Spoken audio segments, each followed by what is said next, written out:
day. This is JJ and Alex. I made a name for myself. I told you I won't be denied. As you wrap up your day, it's time to get your fix of the teams you live for and the sports you love. This is JJ and Alex on 97.5, the KSL Sports Zone.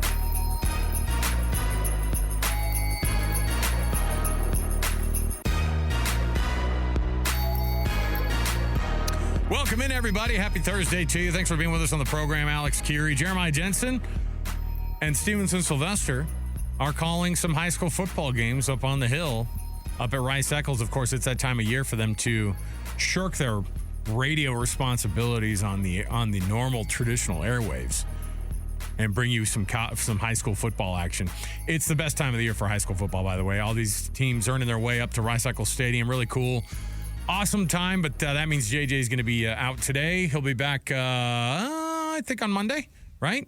Our Football Friday tomorrow is going to be at Kenny J's Barbecue, and we're going to be jamming there, still enjoying barbecue. That's the only thing that I have to hold over his head is to be able to say, don't you wish that you could have been doing this? Instead, Mitch Harper is going to be joining me today and tomorrow for our coverage, of course, over the next couple of days. Mitch Harper, of course, our BYU insider for KSLSports.com, and he also is we co-host our First and 12 program where we talk all things Big 12. And we didn't get to do the show this week because we were preempted by some basketball over on KSL News Radio. But guess what, Mitch? We can talk all the Big 12 we want because it's not light on drama right now, brother. How are you? Doing good, man. There's always drama in the Big 12 that prides itself on being a different league, and the drama meter, as Brett Yormark always talks about, it's off the charts in the Big 12. So say less. I know. Just a typical Thursday in the Big 12. Don't you feel like, even though this is not the kind of drama that most athletic directors would love? Athletic directors, the commissioners of a conference wouldn't love their athletic directors in their conferences being removed from the college football playoff committee and stepping away from a school. I feel like Brett Yormark's the kind of guy who goes, I love it. Any press is good press. I want this. Give it to me all day. Put it in my veins. This is the kind of guy who's like, he likes the drama because guess what? They have to figure it out. And, it's not it's crazy, but yeah, we're not breaking any news with this, but it is something that's been happening all day. But Mark Harlan's officially installed as the Big 12 representative, somebody who's been on the CFP committee before. And so it's been quite a last 48 hours for the folks down at Baylor. Not a good week for them, obviously, to be going through this stuff, too, with Utah coming to town. Well, and that's the funny thing, too, is just these two teams are playing this week in Waco, so that adds a unique storyline to this game. But, yes, it's definitely something where it's not ideal for Baylor when it just adds to the uncertainty with Dave Aranda and his coaching position, because Baylor has been so underwhelming this year. There was a lot of talk about them maybe winning the Big 12 this year, but their defense has been terrible, even though they had a great performance last week. But that was against UCF. So this just only adds to the drama, and it kind of leads you to think that Baylor's going to have some sort of big changes in the offseason after this year comes to a close here, which is going to be, I think, very uneventful, and I think it's going to look pretty bad this weekend against the Utes. Well, we've got tons that we're going to be talking about when it comes to this, because we've got this today, we've got TCU and BYU, we've got all sorts of things to cover from that angle. Bear Tourigny, the head coach of the Utah Mammoth, is going to make his weekly appearance with us at 4 o'clock today, so you don't want to miss any of that. Let's jump in officially, though, top of the program, top of the show with The Cut. Let's jump in. It's time for the biggest story of the day. This is what made the cut with JJ and Alex on 97.5, the KSL Sports Zone. Trajan Wealth brings you this portion of the program. TRAJANwealth.com for all your trusted local needs in retirement. TrajanWealth.com. Let's start off, Mitch, right off of the bat here. Let's get to BYU versus TCU. And the depth chart for the TCU game, you're obviously very much in the thick of this thing. And looking back at kind of what TCU has meant to this rivalry with BYU after Mountain West days that they've had, they don't have a ton of history, despite the fact that it feels like it's one of those teams that has just been an absolute thorn in the side for BYU fans at certain points in their history. When TCU has been really good during those Gary Patterson years, BYU found itself on the receiving end on some big losses and some big games that featured the Horned Frogs and BYU down at LaVell Edwards Stadium, at Ammon Carter Stadium down there in Fort Worth. And so this is a little bit of a renewal of a team, of a game that we've seen before.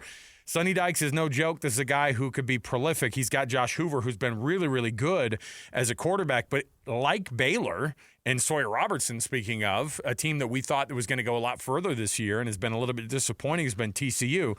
Notwithstanding, I think we all know that means it doesn't mean much in the Big 12 because you can, week in and week out, have teams that smell blood in the water and they just kind of they find a way. And TCU is never going to be a team that's going to lack in talent. No question. And this is a game, too, that, BYU desperately needs because if you lose this one, the season goes completely south. Yeah, you're going to a bowl game, but if you want to be a playoff team and you want Mark Harlan's stamp of approval on that college football playoff committee, you need to win this game. So this is an important game for BYU, and you're right that TCU has had BYU's number. BYU hasn't beat the Horned Frogs since 2007. Now, obviously, they haven't played annually since then, but not only have they been losses, but they've been beatdowns. 08, 09, even fast forward to 2023, the first time they met as Big 12 teams, TCU has just hammered BYU at every which turn that they seem to play. So I'm really curious to see, how BYU responds. I think that's kind of the big theme coming into this matchup is just the response. Because last year, BYU I think folded. I think they kind of reverted back to independence thinking where lose one game, season is lost. Nothing is lost here by losing to the number 6 team in the country. Everything is still in front of this BYU squad, and that's kind of the message that Jack Kelly said to me yesterday was that they still believe they're one of the best teams in college football, and I think they're really excited to be back at home because when you think about it, BYU in 7 of the last 9 weeks of the season, that includes 2 byes, but they've only played twice at home in the last 9 weeks. So this has been a team that's built up an 8-1 record despite basically living on the road. So to have 2 of their final 3 at home, I think serves them well. And I think they also match up pretty well against TCU this year, considering that the Horned Frogs are going to be out or without one of their top running backs in Kadvorian Barnes. He's out on the availability. I think that was pretty significant. He's been in and out of the lineup. So this is a game where BYU should win, but I think it's just kind of, again, how do they respond from what was a performance last week against Texas Tech that could really start to raise questions internally and say, how good are we really? And the players are saying all the right things, but they got to actually go show it on Saturday night.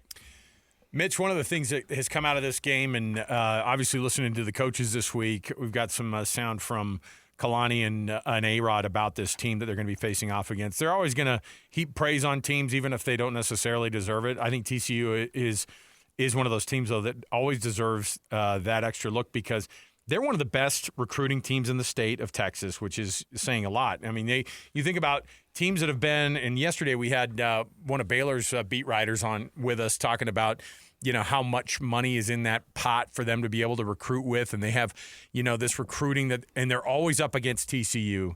They're always up against, obviously there's the big dogs in Texas and Texas A&M. But now Texas Tech has entered the chat and they've basically leapfrogged everybody when it comes to being able to bust the checkbook out and to make those types of differences. And so that's one of these things that I think has stood out is that TCU, they haven't lacked for being able to lock up great talent or recruiting really, really good guys. And A-Rod talked about, obviously, this team that they're facing off against and TCU itself. He knows how good that they can be. Here's what A-Rod said about that offense.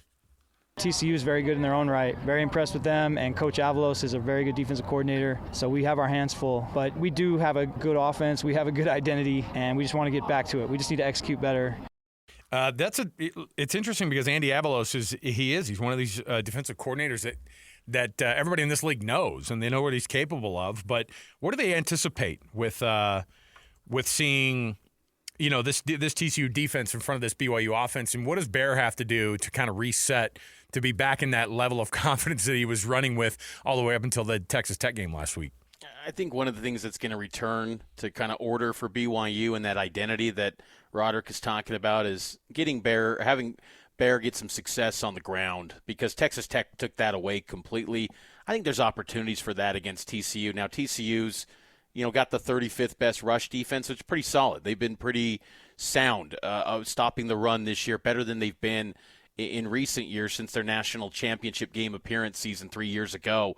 But I think that Bears going to have more success in this game running up the middle, which has been kind of the calling card. And I think that's what really amplified the struggles for Bear Bachmeier last week, was that, he had moments where he escaped and tried to get creative and make plays, but Texas Tech was everywhere, and they took anything away of a broken play and a big gain for BYU from happening. And, BYU has had a lot of success when Bear Bachmeier has those moments, and I think there's more opportunity for that this week. I also think, too, that passing the football should be an area where BYU has success. And, I caught up with JoJo Phillips this week, and, he had a very subpar performance. He even acknowledged as much, dropping the football. Yeah. They've got to help Bear Bachmeier, and you're going up against a TCU defense that's 102nd nationally in passing yards allowed.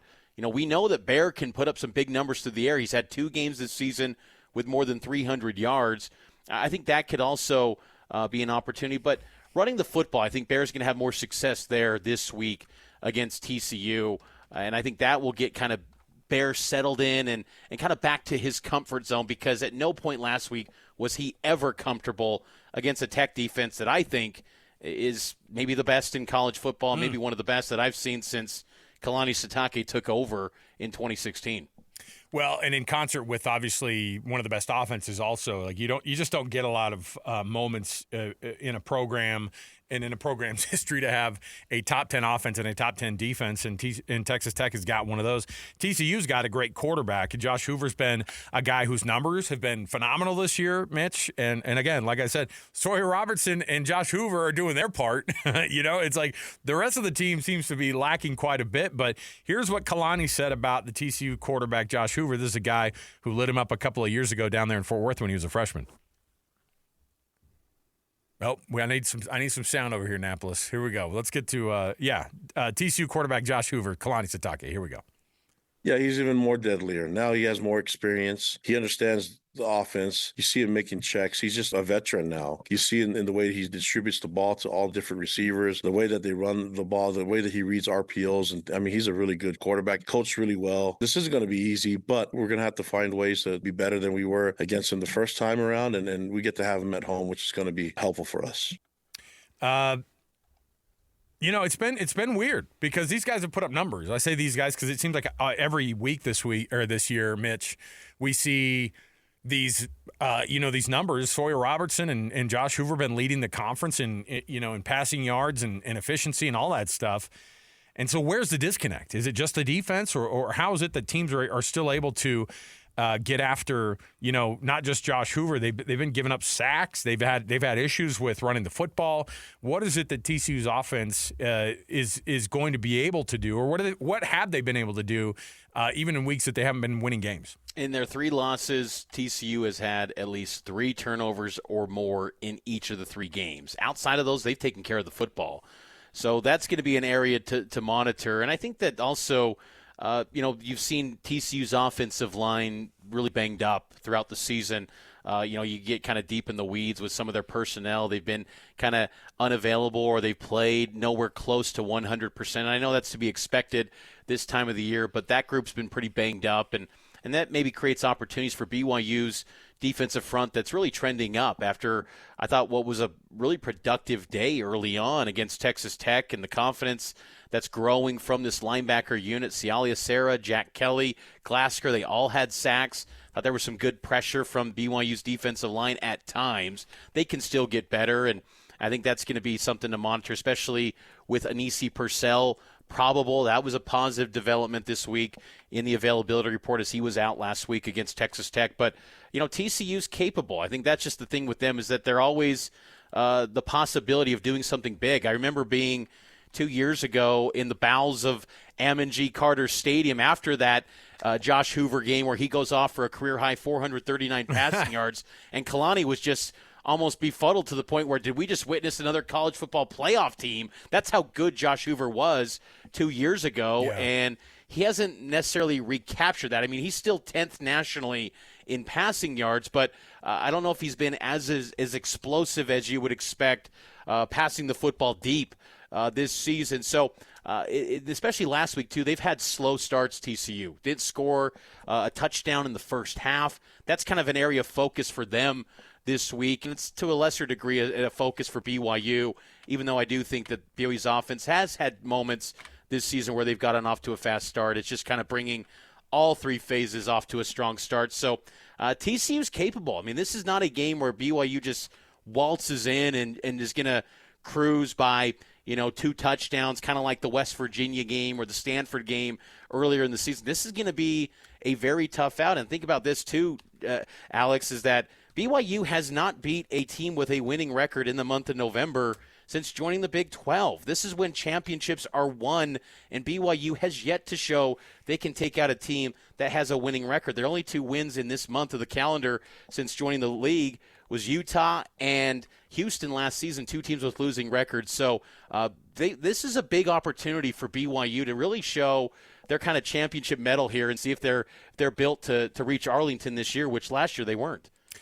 As you look at this one, I mean, TCU is interesting because it's a team that basically with their last loss were eliminated from any kind of contention to be a part of the college or the Big 12 championship game, and that was disappointing. I think for not just Sonny Dykes and his program, but I think you and I both looked at TCU and Baylor, frankly, as being teams that could make that extra leap and could have gone, somewhere a lot further. And instead, we're talking about teams like, even Cincinnati and frankly, even Houston has been better on the record side of things.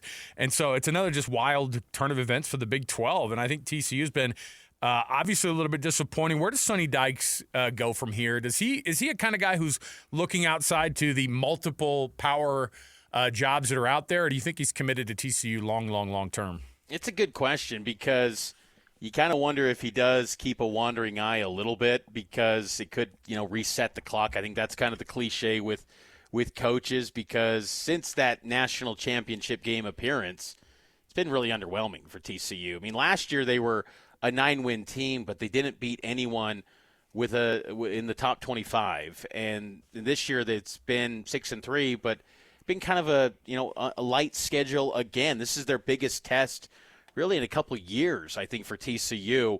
So this is a big one for them too. I would say that Dykes stays at TCU. I mean, he's a guy that once graduated from Texas Tech. He's a Texas guy. I mean, I think it's a good fit there, and TCU's well resourced. And to your point earlier about recruiting, they still recruit at a really high level. I mean, top 35 type level annually, and then on those years where they have big seasons, they can get top 25 classes, and they're very competitive in the portal. So it's just maybe some of the coordinators, like a Kendall Briles, his offensive coordinator, have they not did you retool that side of things this offseason if it goes south down the stretch run for TCU? I think that would be maybe the course of action that I would think if this thing turns further south for TCU this stretch. But this BYU game is a big one for them. And because last week against Iowa State, that was a disappointing performance because had they won that game, you'd be talking about 2 teams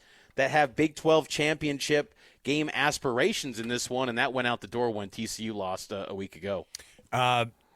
Finally, on the I wanted to bring up something that A-Rod said, too. He was talking about coming back home like you had talked about, and he talked about how much the offense needs to kind of get its groove back and being at home and how that could settle this team. Here's what A-Rod said about his team being back at home and his offense specifically. Being at home, I think, will help because crowd noise was a big factor Saturday. We did not handle it very well. We used a silent cadence Saturday that we had never used before, did not do very well with that. And at home, we can get back to just playing our style of football. But we are playing against a very good team. I'm very impressed with these guys. You see that, I mean, obviously you hear that type of stuff and you go, hey, you had a bye week to get ready for those things. What was the biggest kind of failure from BYU's perspective? Because it sounds like there were a handful of things that they just, weren't ready for. And that could be from the mental aspect. That could also be from the execution part of it. Yeah, I thought that was a just complete disappointing performance in all areas last week. I know that the defense showed well and held strong in the red zone, but that was disappointing. And, BYU's offense, for them to not be competitive, and I thought they were kind of timid and hesitant because going in, Aaron Roderick acknowledged that he thought Texas Tech was the best defense that they were going up against in 2 years since Texas in 2023. Right. Did that kind of play with his psyche as to how he approached the play calling? I thought it was a little bit conservative. BYU still got to stick true to its identity, and it cost you dearly. You dropped 5 spots in the playoff, and now you're on the outside looking in. And, yes, it still feels like if you win out and you get to the Big 12 championship game, you should be in the bracket, but I don't think any Cougar fan listening to this ever trusts that playoff committee when it comes to BYU. And it was weird this week when it comes to, like, loud sounds, and they were bumping up the music this week. They had some G Herbo and Southside who run it playing, blasting in the speakers. They had the music going as loud as I've ever heard it. Honestly, at practice, I'm rolling up to that thing. I'm going, do they realize it's a home game? But sometimes I guess for the defense, they get that playing so they can communicate defensively. But they got to bounce back. And I think Aaron Roderick has done an excellent job this year. I think that performance last week, he even acknowledged that was, disappointing by him and this team. I do think they bounce back, though. Can you get all 3 phases to show up? Because against Iowa State, the offense was operating at a high level, but the defense was a no-show early on until they got that pick 6 from Falatau Satuala to really open it up. So they need all 3 phases to start strong out of the gates in this one, because you let TCU hang around and settle in, especially on their offensive side. This could be a full 60 minutes game, and it's a type of game where BYU should, if they're as good of a team as we think they are, they should be able to take care of business and pull away from the Horned Frogs. But I think getting off to a strong start will be key in this one. Let's take our first break here. Mitch Harper, of course, hanging out with me today. Sly and JJ have the call on some high school games. We're going to take a break real quick here. We'll get right into some more on the way back here. Speaking of drama in the Big 12, it's official. Mack Rhoades is on leave for personal reasons, according to Baylor, and he's also walking away from that college football playoff committee chair role. And right here in the state of Utah, Mark Harlan is being asked to fill in those shoes for him, a guy who's been on that committee before. And we'll talk about that and the drama that surrounds that. And plus, just the implications of the college football playoff and having a representative from a league and how important that is on top of all this and where it kind of makes everything else sit. And then who replaces Mack Rhoades as well. We'll come back. More to go. 97.5 the KSL Sports Zone. It's another battle for the Aggies, and the KSL Sports Zone has it covered. The Aggies head south to Las Vegas for a Saturday afternoon showdown against UNLV. Your home for all the play-by-play coverage of Aggie football is right here on 97.5, the KSL Sports Zone. You're locked on to JJ and Alex on 97.5, the KSL Sports Zone. Welcome back, JJ and Alex, 97.5 the KSL Sports Zone. Bell, Biv, and DeVoe making an appearance on the program today. There you go. Mitch Harper also making an appearance on the program, filling in for JJ, who's calling the games up there at Rice Eccles Stadium. What was the final of that West Orem game, by the way, Annapolis? Did it end up being 27-0 or 34-0 or something like that? It was 34-7. West did get a touchdown. West did get a touchdown. Well below the 68.5 points they were averaging per game or what. I mean, we say that as a little bit of a hyperbolic deal, but they honestly scored over 60 points 7 times this year. And they get to Rice Eccles Stadium and then they fall short. Orem moves on to the finals, so there you go. BYU commit Lopeti Mawala was everywhere for Orem High. He's underrated D lineman to watch going forward. That's the same person as Junie Mawala, right? Isn't that Yes. Okay. He's Junie Mawala. Yeah, I should have clarified that. Well, no, I'm just saying because he was was up at Davis sacking quarterbacks in 6A, and I'm going to be honest, they could have used him in this last game against Lone Peak. Missed you, Junie. But, yeah, I think in the first half he had 2.5 sacks in this game. He was a monster. That was the thing is I wasn't super impressed. I called the game, I think, when Orem played Timpview. You remember that game, Annapolis? And it was just kind of sloppy. It was like a 22-9 game.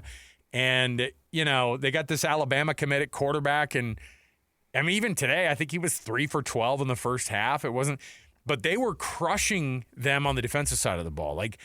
West couldn't run the football, which is their superpower, obviously. And so they couldn't move the ball at all. But, JJ's got the call up there. But, yeah, I will say, having seen Junie Mawala in person a handful of times, he's pretty freaking good. And he's big too, and he's faster than everybody else out there in front of him. So that's good news for BYU fans, I guess, going forward there to see him doing as well as he is. Speaking of doing well, yesterday, Mitch, he was not doing very well as Mack Rhoades. Yesterday, we had one of the writers from the Waco Tribune Herald on with us, and Zach Smith, is that his name? So Zach Smith comes on with us yesterday, and he goes, yeah, we got this stuff unfolding here at Baylor right now that is not good.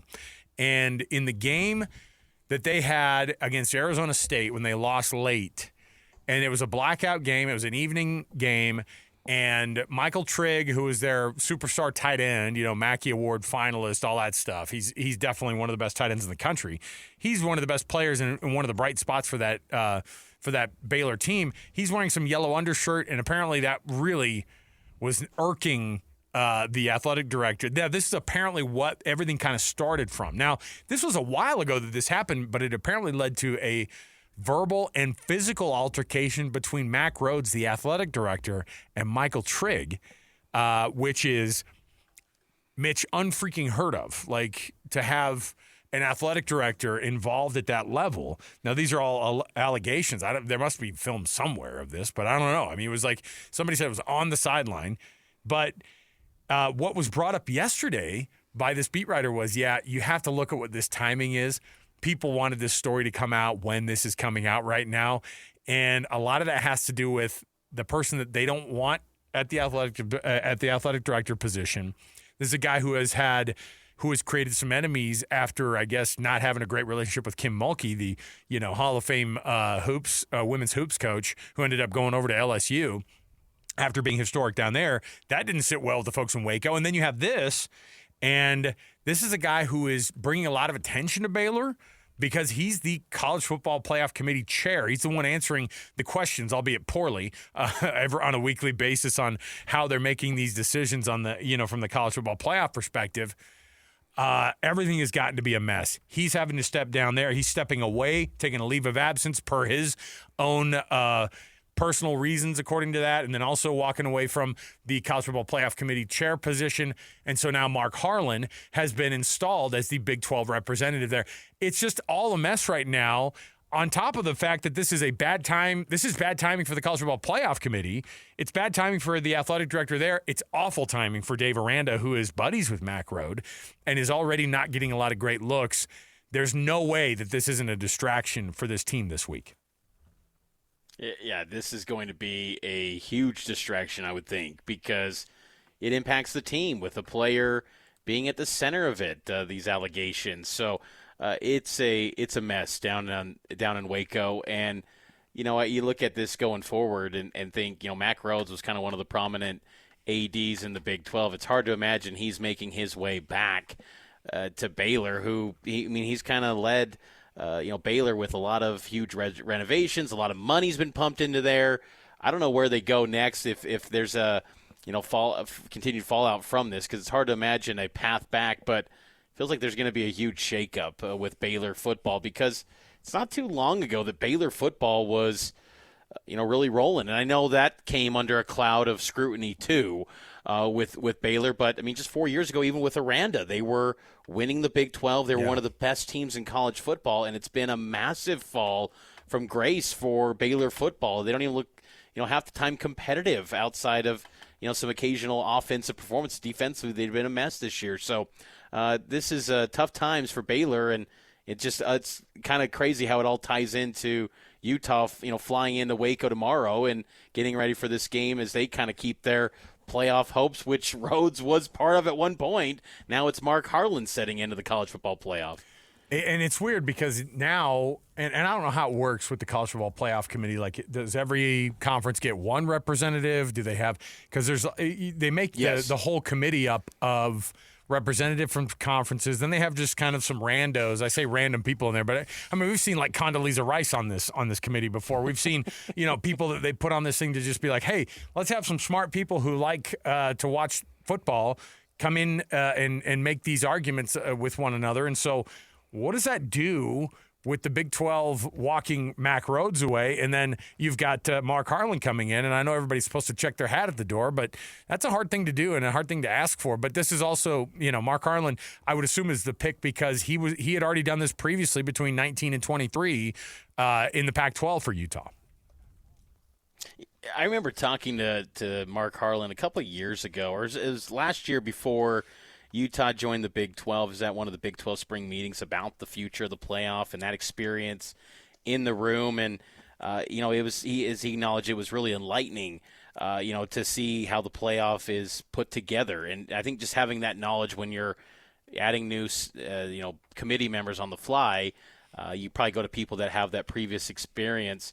But what's funny with the playoff is why can't 11 people put together a 12-team field? Why do you need 13 people to put together this bracket? I don't know. It seems kind of strange. Like, oh no, how can the college football playoff function with 11 people if they're all truly of integrity? Why do you need someone for each individual conference represented? Help it make sense. I'll never understand how this thing works with the college football playoff, but I think, with Harlan's previous experience, he can step in and kind of hit the ground running of how they actually go about, voting. Because when they rank these teams, it's basically a head-to-head, sizing them up. Okay, 1, slot them all in, and then go all the way down to 25. It's a long process, and it's one that's always going to have scrutiny attached to it. So having that prior experience has got to help.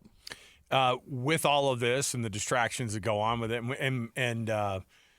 and next hour, we'll listen to some of the comments that Dave Aranda, who's not the most electric guy at the podium, he gets up and he kind of made some explanations this week, and so we'll listen to that next hour, kind of in more length though. But for this game, there's no way that it's not a distraction. Your biggest fan is in the athletic department is the athletic director. He's buddy with Dave Aranda, and he might have been the last man standing to be able to save that guy's job. But it feels like there are people in Baylor and in Waco that do not want Dave Aranda to come back next year.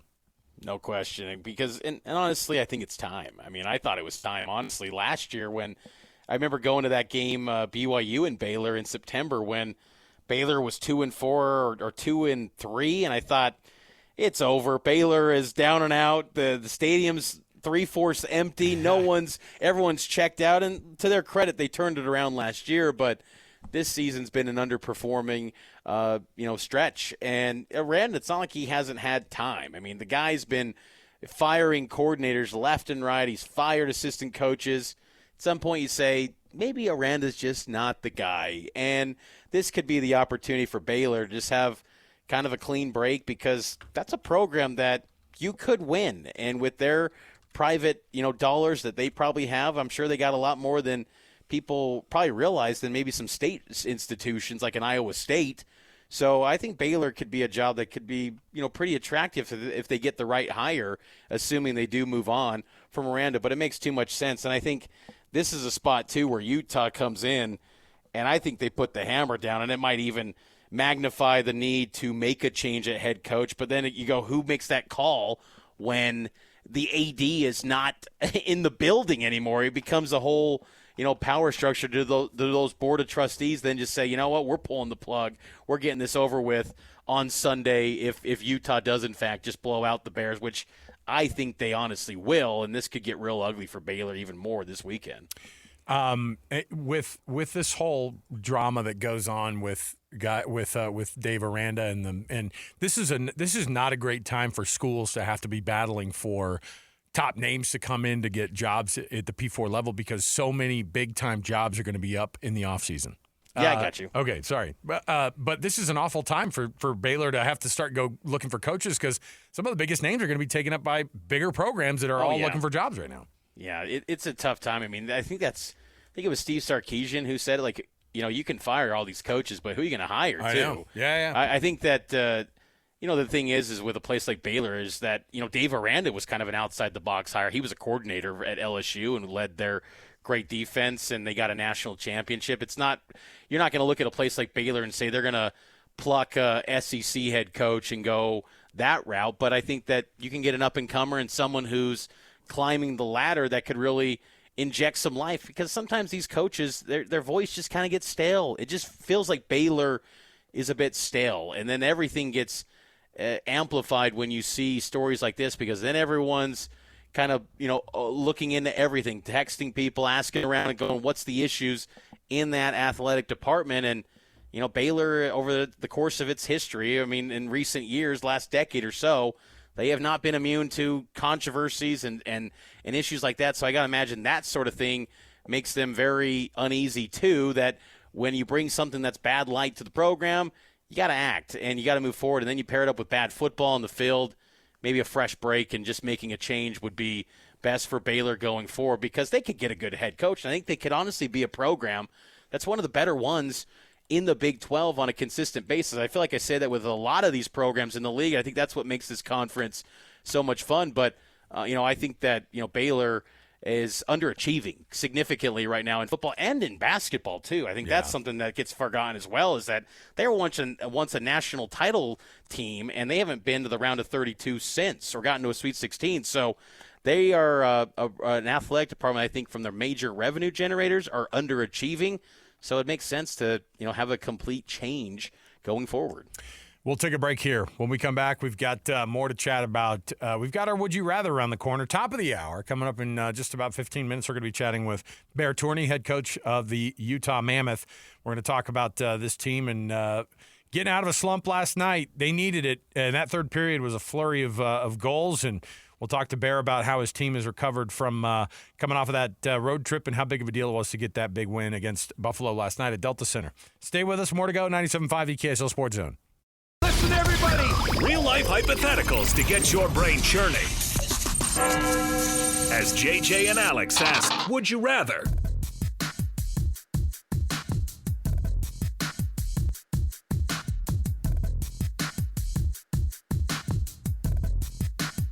All right, welcome back, everybody. JJ and Alex, 97.5 the KSL Sports Zone. JJ up calling some high school games here. I think Brighton and Springville have just hit the half, and I think Springville, unless you've got it set on your TiVo, I don't want to ruin anything for you, but they're up 17-14 at the half.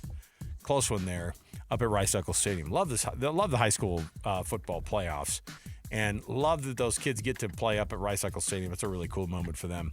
Let me ask you this. Your kid playing in a state championship high school game, Mitch Harper, or your kid getting a Division III offer that you're going to have to actually end up paying for them to go to school and play at some small D3 school? I would say the D3 offer. Come on, college football player.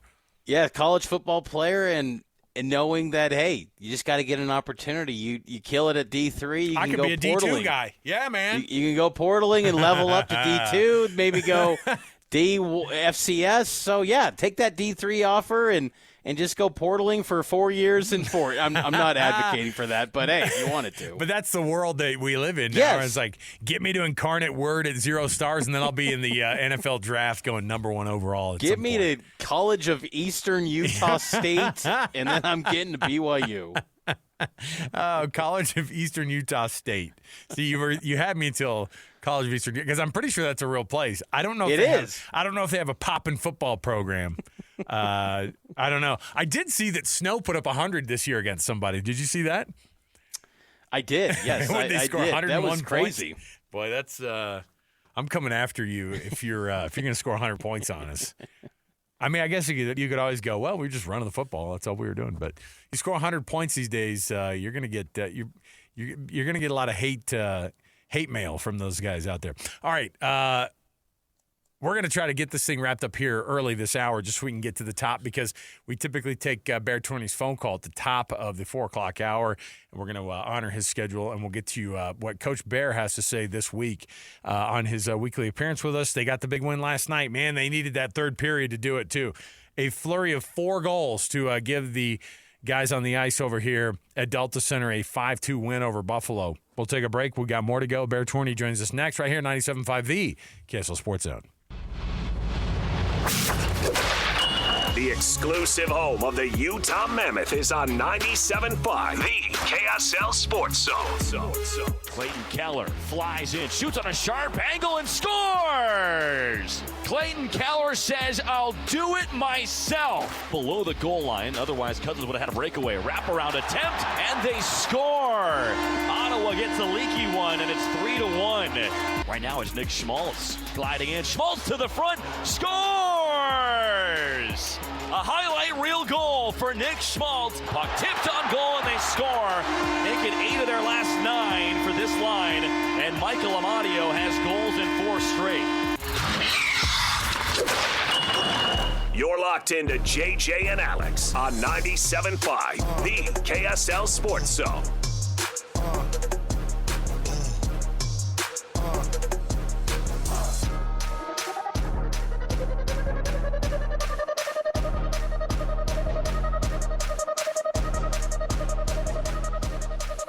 All right, everybody, welcome back.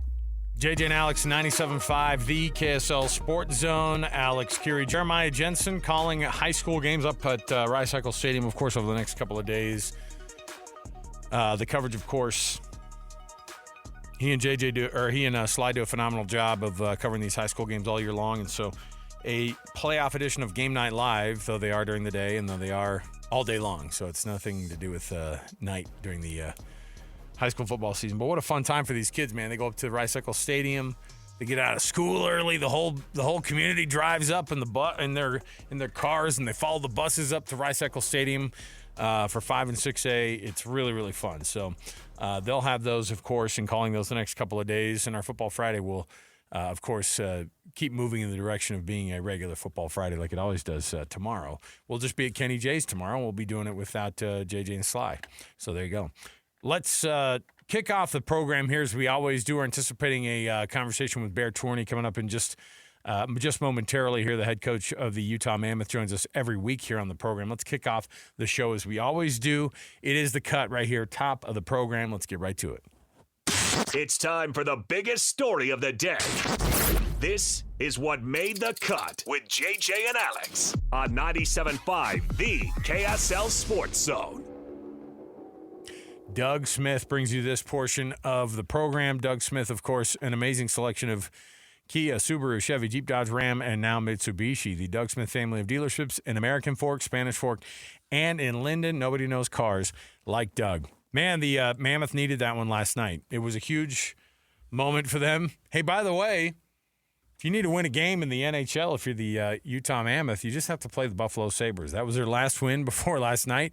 Out of the last 7 matchups, they've gone 2-5, and those 5 in between the losses that they had between that Buffalo Sabres trip out east, and then now hosting Buffalo last night, and it got dicey. I mean, you heard on the intro here how it got a little bit nasty because it was 2-0. The Mammoth make it 2-1 before the end of the second period. They go into the third period up or down 2-1, and then Buffalo scores right off of the bat, and you're going, This is a tough one, man. Like this is going to be a rough night for the guys, but it ended up being a big third period for this team, and they didn't just get a win. I think they got a little bit of the monkey off of their back from. Now, again, you don't fix everything in one go, but I do think that a 5-2 win to end that 3-game losing streak and that early 2-0 deficit, that was kind of where it was the reverse of what we'd seen from this team in prior games. In that 3-game losing streak, they would be the ones that would be up 1-0 or even 2-0, and then they would just give up late goals and they couldn't respond. But this team kept shooting last night. They kept going at it, and it was a big one because I think that part of the reason why this team had been struggling is because their best goal scorers have been struggling. And that hasn't necessarily been totally fixed, but Clayton Keller got an empty netter at the end of that one to make it a 3-goal difference. But Peterka scoring on his old team, Lawson Krause getting a score, Nick Schmaltz scoring as well. And the thing that's tough is I think that we've all been sitting around waiting for more goal scoring from the big names. When I say some of these young names. Now, J.J. Peterka is a guy that we have been waiting to see a bunch of goals scored, but it has been a pretty bad drought for Dylan Gunther, and that's something that I'm interested in hearing from Bear about is what to expect out of their star young guys who have been slumping, and how you get a team out of those type of slumps. But you've got, I think, over the past 7 games, you've had 1 point, 1 goal from Dylan Guenther in that stretch. He's been goalless, I think, out of the past 4 games, and it's not really something that you were expecting out of some of these younger guys. But even Logan Cooley, I mean, the shots are coming, and they're just hitting right in the middle of the chest of these goalkeepers, and it was just a matter of time, I think, last night until those goals started to go in, and they did. But man, I was happy to see Veggie having a good night, and I was glad to see that they were able to get some more goals. But again, this has been the opposite problem of what this team has had over the past 5 games. Winning last night 5-2. Before that, it was them who would score early, and then they give up a lot of late, slew of goals. And last night, it was Utah turning the script on Buffalo. And we've got, of course, our weekly conversation to be able to clarify some of these things, because I'm just a new hockey fan dope over here. And so Coach Bear Tourigny is going to help us out right now. Let's get to it. Your exclusive radio home of the Utah Mammoth is right here on 97.5, the KSL Sports Zone. Now it's time to hear from the head coach of the Mammoth, Andre Tourigny. Bear Tourigny joining us as he does on a weekly basis. And Bear, it's just me by my lonesome today. JJ's up calling some high school playoff games up at Rice-Eccles Stadium. But before we get into the hockey, I was at the Jazz game on Monday night, and I saw one Bear Tourigny courtside. Now you still had that stern look on your face, like you were coaching that Jazz game. Did you have some fun at least? You didn't have to coach a game for once; you got to watch one. Exactly. That was fun. Honestly, the Jazz played really well for the first half. I think that was a really good game, but obviously they played against a really good team, so it is what it is. But we had a little bump on the road when I was traveling, so we end up having a little bit of a trouble on our traveling. So we end up arriving only late on Monday. So we arrived right for the game. Do you enjoy watching those? Like, can you kind of have that moment of relaxation, or is it like watching another professional sport? It kind of makes you anxious as a coach yourself, or can you relax and enjoy it? Well, you know what? I'm not a guy who's familiar with basketball, so I try to learn as much as I can, and I've always been a guy who's tried to study other sports and how they play and what's the chemistry between player and system and stuff like that. So I enjoy trying to learn from other sports.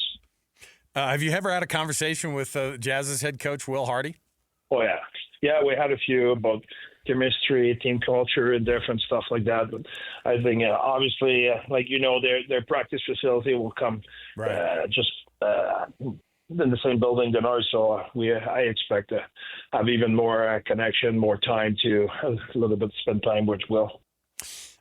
Coach, congrats on the win last night. That was a big one for you guys. Is it? Yeah. I think from the fan perspective, people watching this thing, and from the media side, when we start talking about this team struggling on the road, being able to get a game back like last night, how big is it for you guys in that locker room?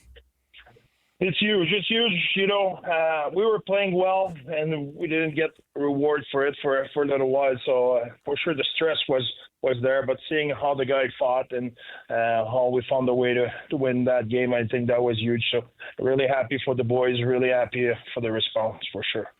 When you have a guy, and I'm bringing up Dylan Guenther because he's had kind of a slump, and guys go through that. It doesn't matter how good you are, or it happens different times of the year. When you go through a moment where you're expected to be a goal scorer, and he's got 1 goal, I think, in the past 7 games, and obviously he feels that more than anybody else does. How do you assist him as a coach? Like, what's your philosophy on approaching that? Do you look at it and say, hey, you got to shoot more, or do you say, hey, stop shooting? We're going to take some minutes away from you here, or how do you approach that? Because you want your shooters to score, and the only way that happens is if they keep shooting. Yeah, absolutely, and he took a few good shots yesterday. Really good shot, actually. So really happy, and really happy about the way he worked lately. He's playing really well. He just could not connect, but it will come. It will come.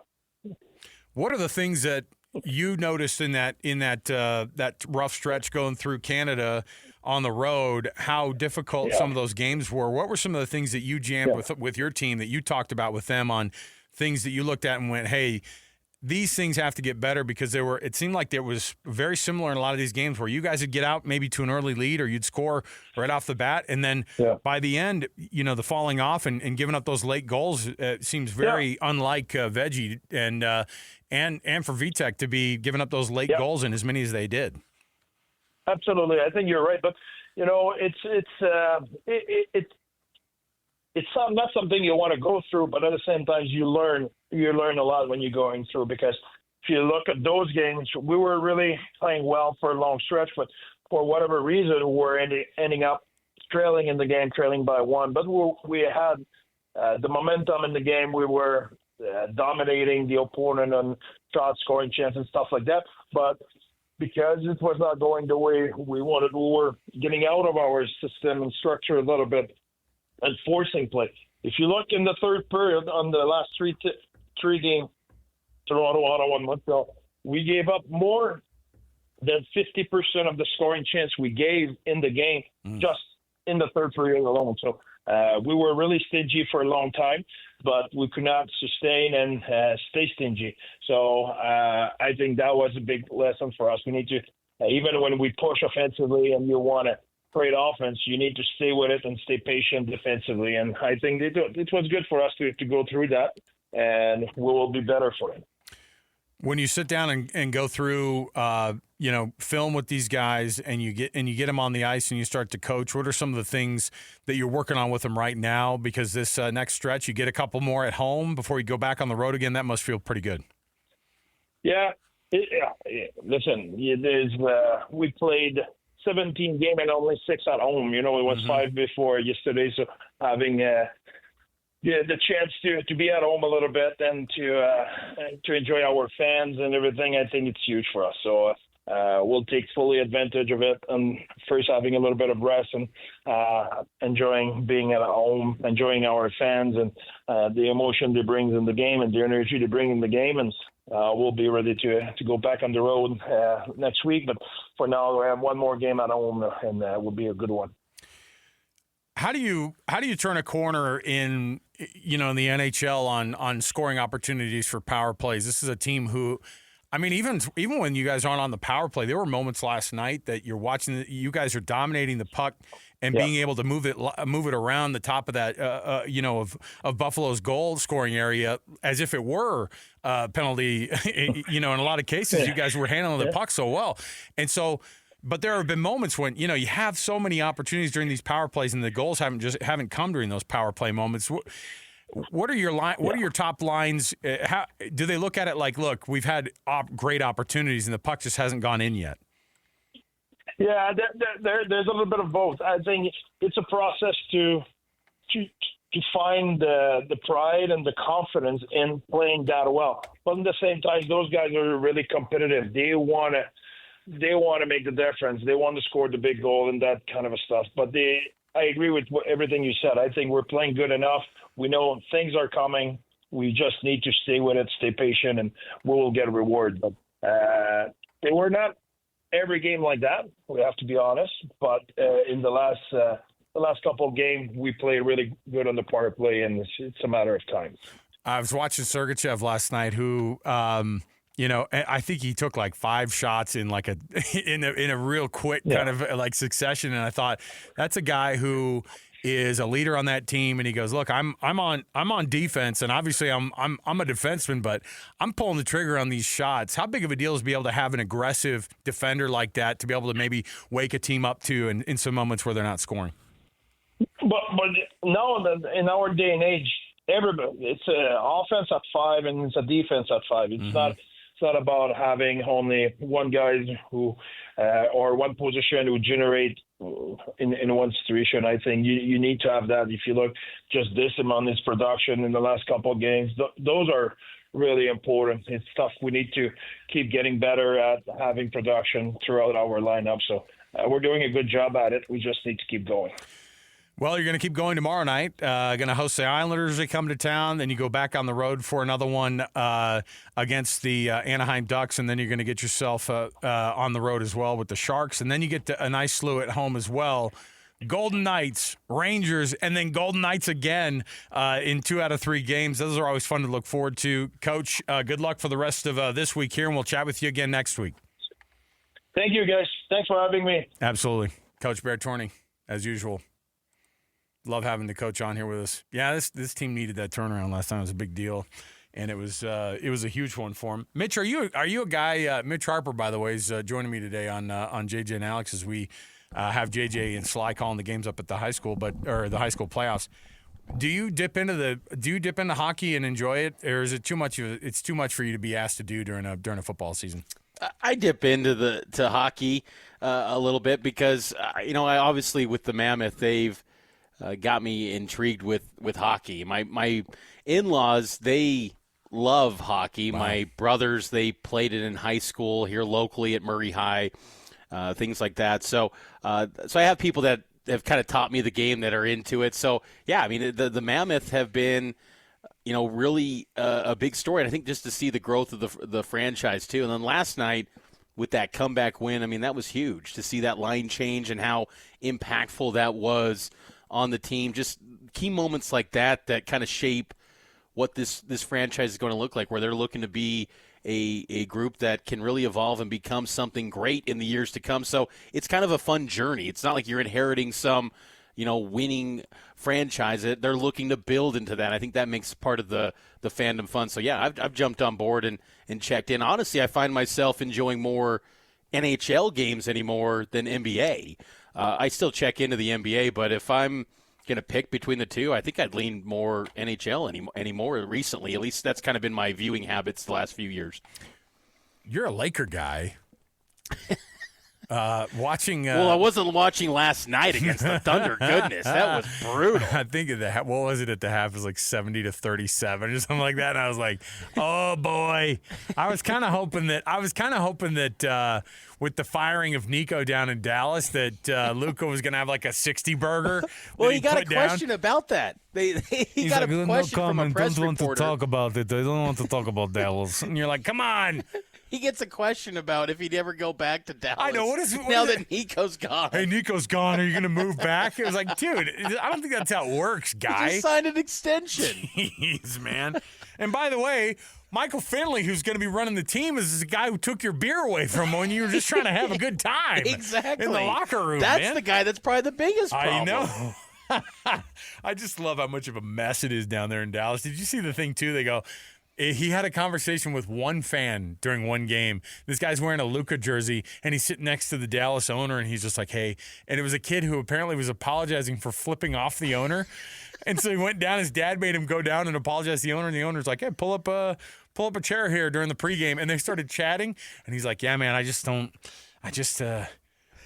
a concerned fan. And then the guy goes, you know what? I'm going to do something about it. And he fired Nico the next day. They're like, did a conversation with a 19-year-old fan lead the owner to fire Nico? I thought, man, we are in a weird spot. But you're right. It's like, maybe it's not a good time to dip into the Lakers or the Jazz this year if you're a fan. If I was that 19-year-old, I would say that story all the time when I'm like breaking the ice with people. Like, yeah, I'm the guy that ultimately got GM You fired. should thank me. I got Nico fired.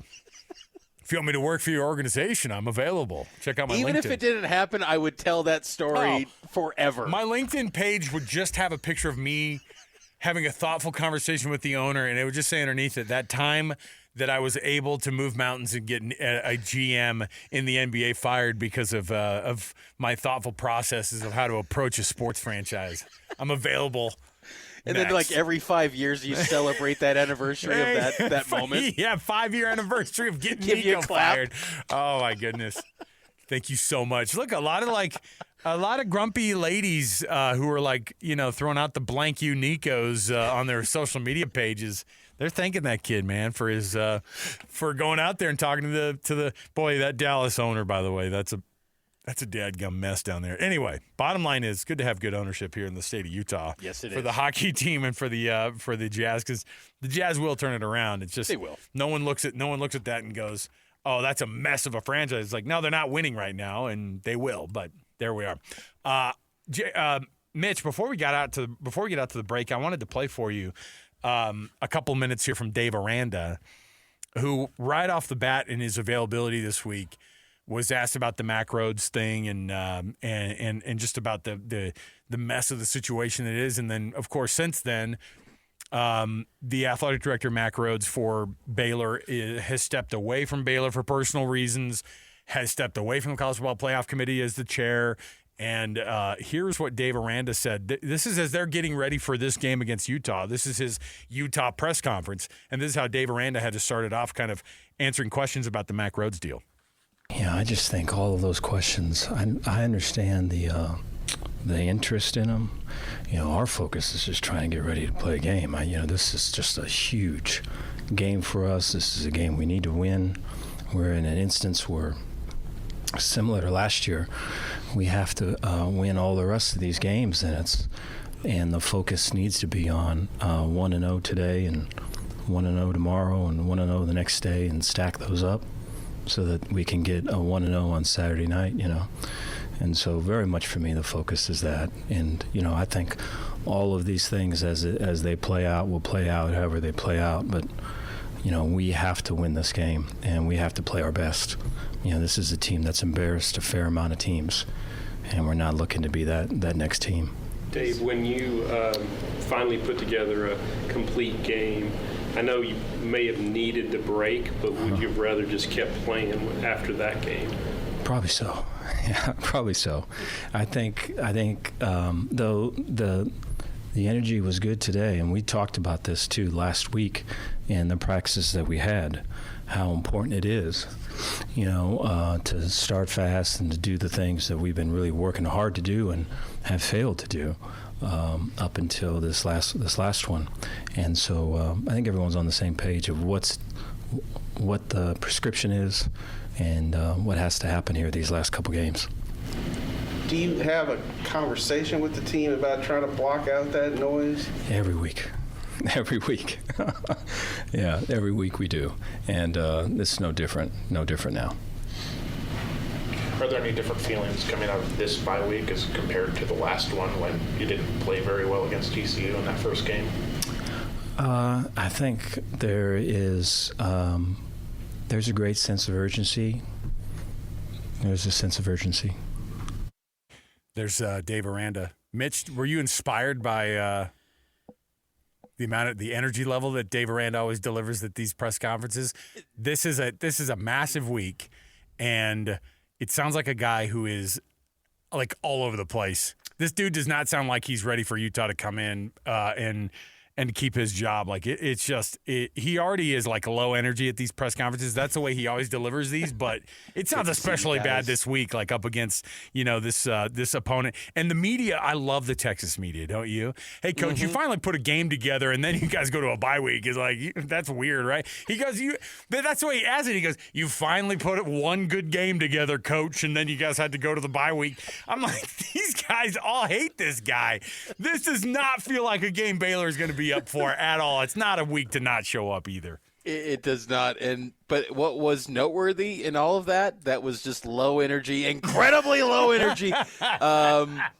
What was low energy from that was basically a head coach just said it was a must win. Like the whole cliche must win, where it's like, we have to win this game. He basically put that there. Like there's no alternative for that. And I know every coach is like, yeah, we got to go win the game. But he basically said, we have to win this one. And if you don't, I think he kind of understands where this thing's heading. So, but at the same time, if they did spring the upset, which again, I don't expect that to happen at all. No.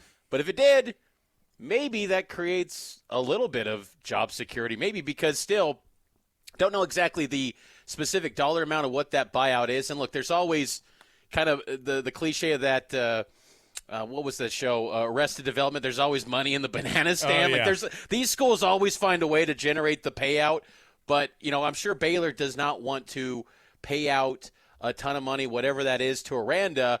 And maybe if they get a big win and they do close out strong, they could get to 8-4. You get to a bowl, maybe it's 9 wins, and everyone's all happy-go-lucky. But again, I don't see that from this, and you can kind of just sense it too with Aranda. I mean, this was the same guy that in the summertime was bringing up Wolf of Wall Street references. Like, he's a different dude, and that was highlighted in this press conference getting ready for the Utes on Saturday night on ESPN2. It's he's not going to be stacking up wins. He's going to be stacking up his belongings into the moving truck. I believe so. After this year. Like, that is just not a guy who's going to be around. Like, it's brutal already, to be in this business and to be. But like, we've watched in a place that doesn't care nearly as much about football as I think they do in Baylor in Waco. Once enough people and once the right people didn't want Neil Brown to have that job at West Virginia. Mm-hmm. Like, there was nothing that he was going to be able to do, right? Like, he earned like that 1 year because everyone's like, you can't fire him after like a 9-3 season or an 8-4 year after everyone thought he was going to lose 8 games, and they're like, well, I can't really fire him. And then it was just like they're begging for him to lose his job. Why? Because they had this thought of, let's be super unoriginal and bring back Rich Rod and try to recreate some sort of a magic. And how's that going this year? And how will it go in the future? I honestly I can't buy into Rich Rod turning everything around suddenly, or even him having the energy to be able to turn it around there. And at Baylor, as soon as it's the same vibe. Enough people, and the right people or wrong people, if you're Dave Aranda, have already decided that you're not going to be the guy anymore. And when we talked to that dude yesterday at the Waco Tribune, he was like, the timing of this and when this story came out was planned out. Like, the people who wanted this story to come out when it came out, they wanted it to come out in that exact moment so that everybody could see it. And Mack Rhoades, Baylor imploded themselves with their whomever it is that's in power, because it's not, Mack Rhoades and it's not Dave Aranda, because they're not winning enough to be able to have that power. So instead, the people who make those decisions above them, who are some $1 booster. I just assume it's Chip and Joanna Gaines pulling the strings in the background, Dr. Pepper money flowing from somewhere going, make it so. And I don't know. I mean, the reality is that as soon as they make that decision, they were willing to just go, let's embarrass the institution a little bit. By the way, Baylor does not need embarrassment as an institution. No. This has been a place that has been a freaking disaster from a marketing and PR standpoint, and from just a good person standpoint. They're missing on that. And so having this come out, somebody decided, you know what, we're going to blow up this guy's personal life because that's going to be the best thing for us to be able to get Dave Aranda out of here, because they're buddies, and let's just go for a 2-for-1.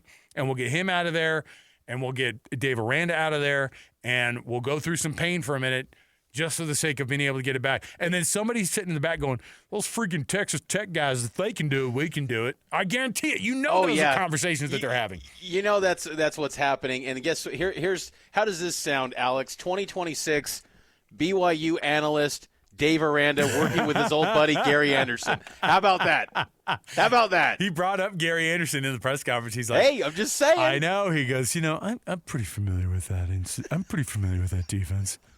It's like, geez, are you reading an erotic football novel? What's going on right now? I didn't really think it's been a great. Don't send me to break off of that. Come on. Let me get through my audiobook reading, Napolis. Come on. Hey, I just think that their defense does some special things. It's like gross, dude. They get those our 1st and 12. Extremely low energy. The imaging. Oh, my goodness. Okay. We got to take a break. We'll come back. We've got more around the corner. We've got tons to still jam about. When we do come back, we've got our NFL Blitz. We've got some NFL stuff to talk about. There's a big game tonight between the the Jets and the Patriots. The upstart Patriots. Look at that. We'll talk NFL next. We'll also bring you our weekly winner of our Hercules Hero of the Week Award. Stay here, 97.5, the KSL Sports Zone. All the latest news and notes from the league and the locals in the NFL. JJ and Alex bring you the NFL Blitz on 97.5, the KSL Sports Zone.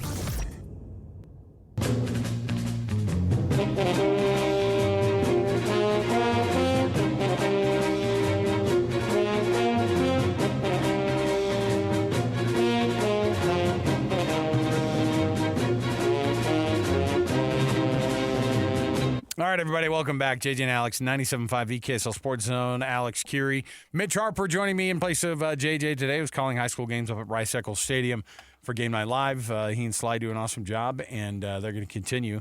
They've got the other semifinal games tomorrow, and then they've got the state championship games next Thursday. And so Mitch and I are going to be at Kenny J's Barbecue tomorrow. Yes. Don't you worry.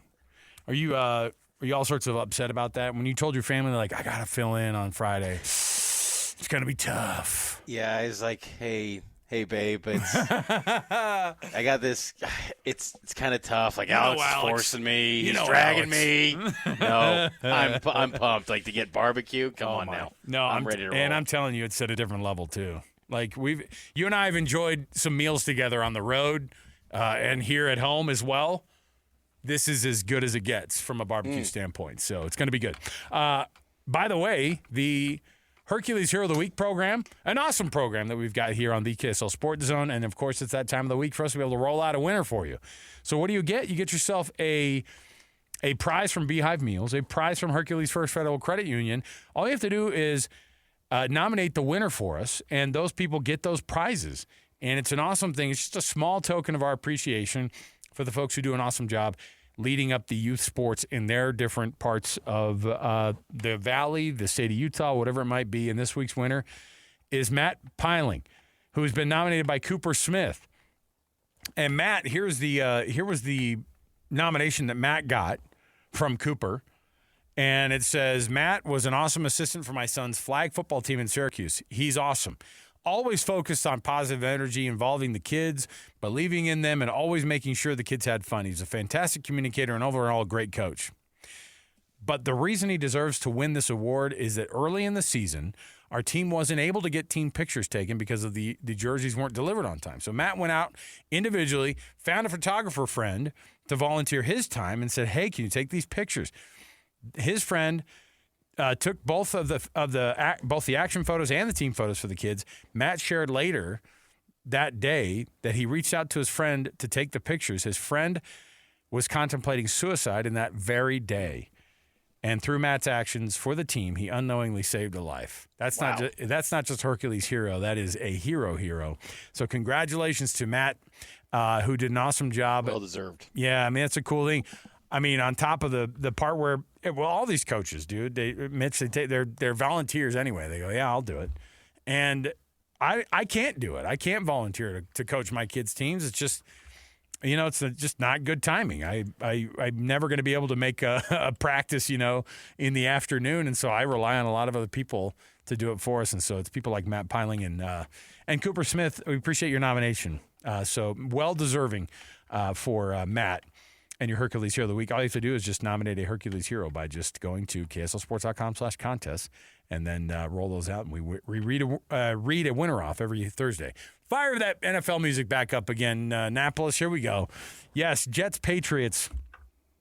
I keep going on this kick about how bad these Thursday night games are, Mitch, and tonight feels like it's going to be no different. But the thing is, we might see a quarterback establish himself as the MVP tonight, Drake May. Oh, well, you settle down. Come on now, you're not buying the hype? I think they're 8-2. They look awesome. The Patriots are back. I think comeback player of the year is the kind of thing that a guy like Drake May might deserve. Like, you don't speak in hushed tones about people like Drake May for the MVP. I mean, come on. There's no dang way. Now, I will say the Patriots are overachieving, but Alex Annapolis is L.A. Rams, and the old guy they have at quarterback, Matthew Stafford, who leads the league in touchdowns, probably has something to say about it. Yeah, listen, he is, man. I know, but it's just still the old guy. I know, the old man Stafford. What's wild is like he's my age. I know, it's terrible. These guys are like this old guy, and he's like 4 years younger than me or 5 years younger than me. I'm like, oh, shoot. He's in his 30s still. Dang it. No, but what's interesting about this matchup is, I mean, the AFC East has just turned into an absolute wasteland, and the Jets have just turned into an absolute dumpster fire. They continue to be that. And so when you have these games like tonight, I can't get that excited for them. However, I'm a freaking sucker, and so I'll have it on at my house. So there you go. Oh, yeah. Do you know all these report cards that come out on the NFL and they go, hey, who had the worst daycare for the kids? The NFLPA has the Chiefs are an F-, but man, they got a great football team, but they don't feed their team. You know, they'll have like rats in the locker room as Bengals reported. are always low. Yeah, so like these teams get these awful grades. And well, the NFL has now filed a grievance against the NFLPA. It's like, will you stop freaking doing these report cards? And obviously the NFL is doing this because who's asking them to file the grievance? If it's the NFL filing the grievance, who's asking them to file it? The freaking owners of the teams. Yes. They don't want this stuff coming out that their weight room is rusty and smells like a sandwich, and they don't want this stuff coming out, which means if you're the NFLPA, you have to push to keep these report cards coming because guess what? These teams have had to pony up and actually have to pay out to make these facilities decent. I can't believe there are NFL teams that don't travel their guys in decent ways or who have bad facilities or have bad weight rooms or have bad, training, personal trainers, that kind of stuff. So to me, it's a must-have, but the NFL, they don't want it anymore. Of course they don't want it because then they're held accountable because they just want to continue to protect the shield at any cost possible. I mean, last week I was in Lubbock and Patrick Mahomes is there and they're talking about how Texas Tech's state-of-the-art facility is better than the Kansas City Chiefs are one of the best well-ran organizations in the league. Yeah, they grade low on like the facilities though because I think that the Hunt family doesn't love spending money on the extra cold tub in the training facility. You know what I mean? Like it is funny. Some of these teams that make they cut these corners, and yet they're still pretty darn good. In my mind, I kind of wouldn't care if the facility didn't have the best like buffet at the end of the day, if our team was winning. You know what I mean? And like somehow the Chiefs, despite the F that they've gotten for like their actual facilities in the past, they've actually gotten pretty good. So which one is it? Like, do you need that stuff? And you're right. The Bengals, they used to give out one pair of socks a year or whatever it was, and now they've had to be like, well, I guess we'll make it two. But it's these old school owners, the Hunts, the Brown family, right, for the Cincinnati Bengals. They all are the ones who seem to be the offenders on this, and so they've got to start paying up for these guys. Let's get it going, man. Next up on the old NFL Blitz here. Hey, Cooper Kupp said going back to L.A. this week. Now, of course, he plays for the Seahawks. Now, of course, he's not catching nearly as many balls as Jackson Smith-Njigba is, and nobody is. But going back to L.A., he's going to treat it like any other game. Is there such a thing for a guy who made his all-pro kind of career down there in L.A. and going back and trying to not have those feelings? Come on, man. Not a chance. We always see in these spots, especially after the game, these guys, if they win the game, they always get super emotional at the podium, and if they lose, they're just going to be staring at the field, and there's going to be some dramatic social media post, how they're staring and looking into the abyss. Like, these games matter a ton when they go to their old spots, and Cooper Kupp he was atop the NFL world. I mean, rewriting the record books when he was with the Rams. So, yeah, this game means a ton to him, and they're going to say all the right things to avoid the cliche bulletin board material, but this one's been circled for him for quite some time, and he's gonna show up. That's gonna be that NFC West is so loaded. We talked about how terrible the AFC East is. The West is just stacked, and this is gonna be an awesome game. And I expect Cooper Kupp to try to put out his best performance that he's had since he became a Seahawk.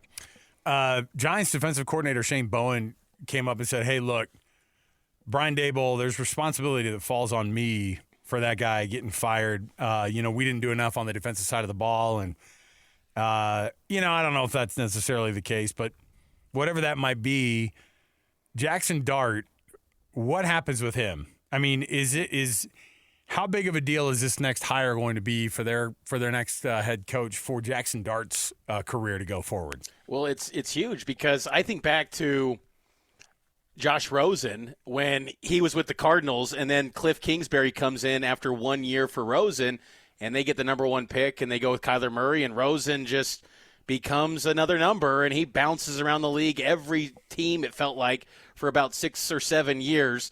And so I think that, I'd like to think that Dart showed enough that no matter who the next coach is, you want to go with Jackson Dart because I think he's been, really good, and that I think he's worth investing in whoever that next head coach is. But that seems to be the position where a new head coach wants a guy that fits their scheme and what they feel the quarterback position should be. So kind of leaves it up in the air. So, but I would stick with Dart because I think that guy's got so much ability. He's going to be a good quarterback for years in the NFL, in my opinion.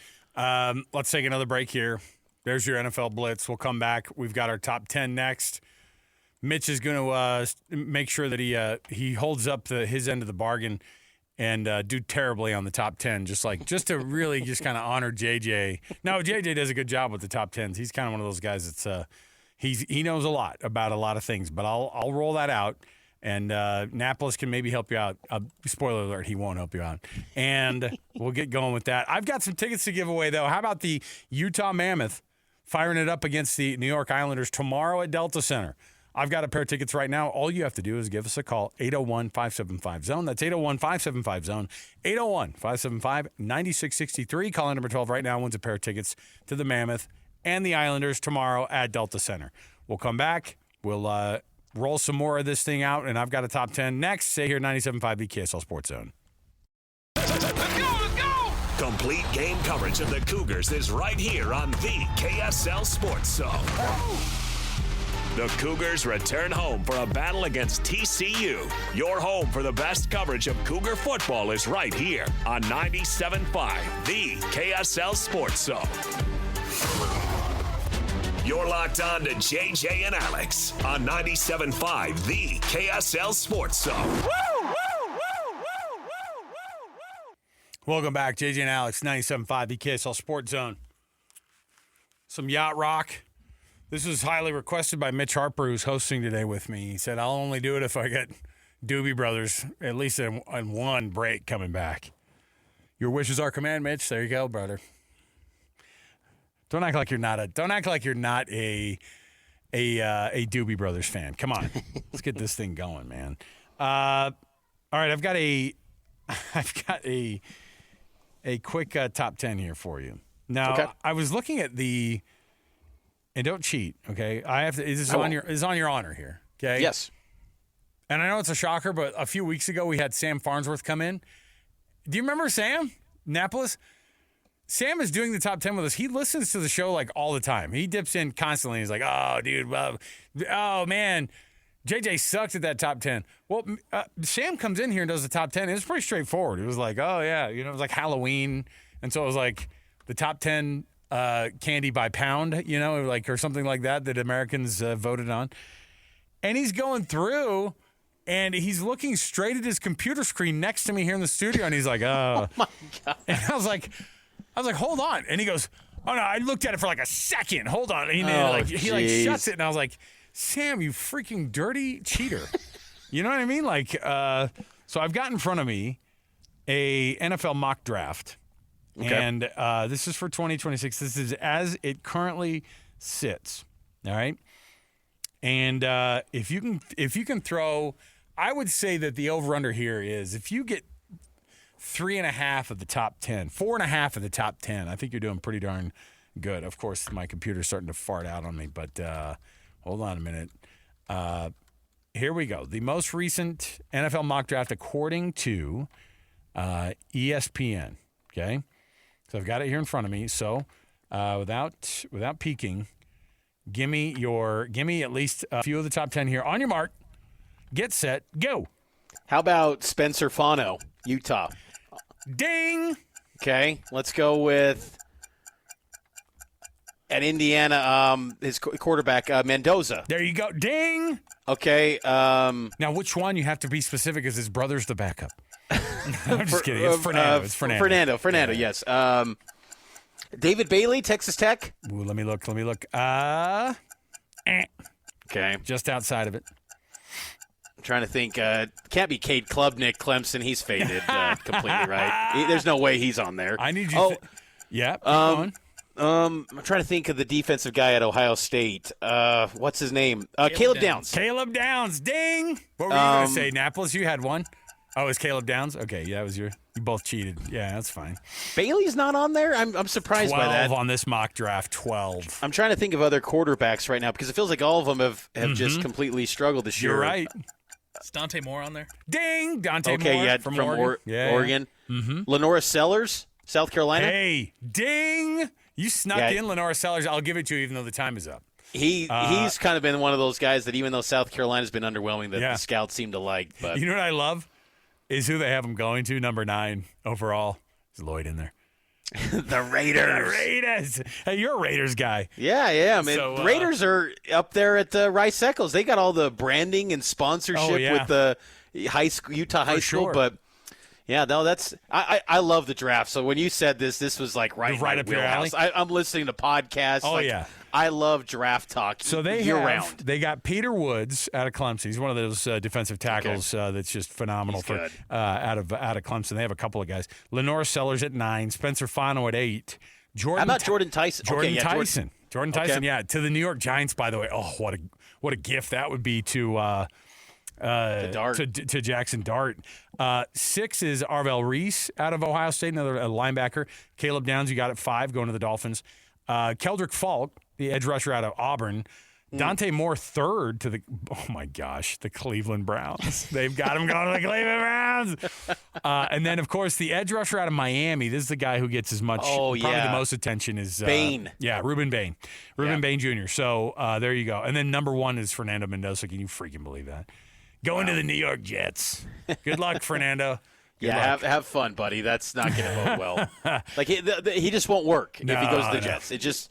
He can go anywhere else and maybe be successful. When he goes to the Jets, it's not going to work. Just think, when you get drafted by the Jets, you start thinking about what that second team is going to look like for you. Who's going to pick me up in that? And what's great is guys have now pulled out of like a career tailspin and have gotten better, and that bodes well. Guys like